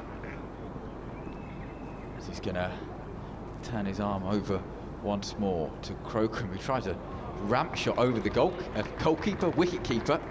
That one's come off. Is it going to reach its way through for 4? It is.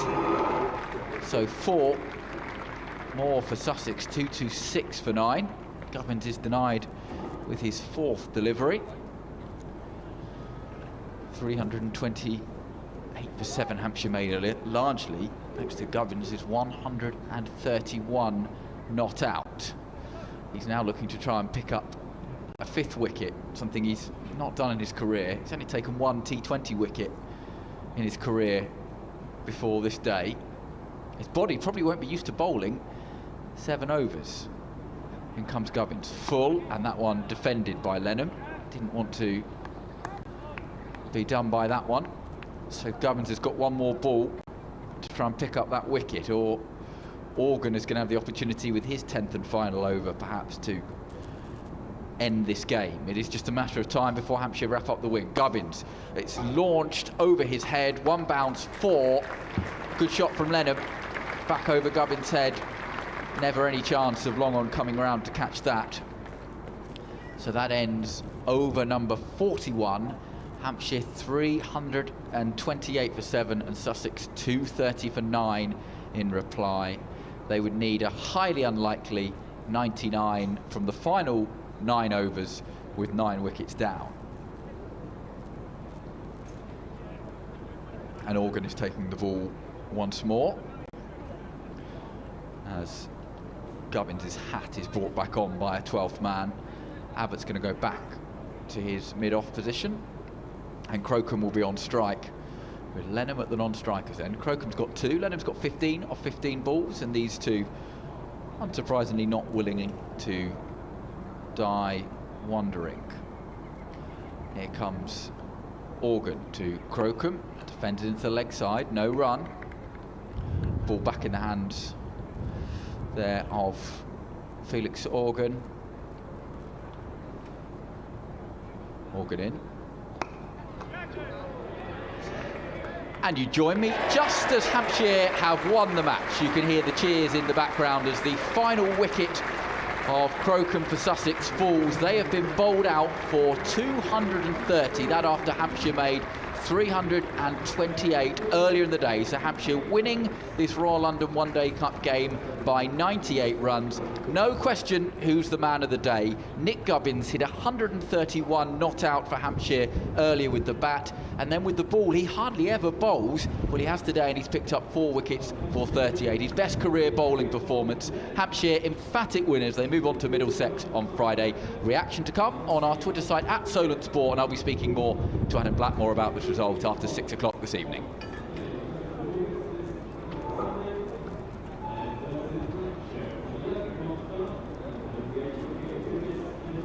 Cheers, Sharon.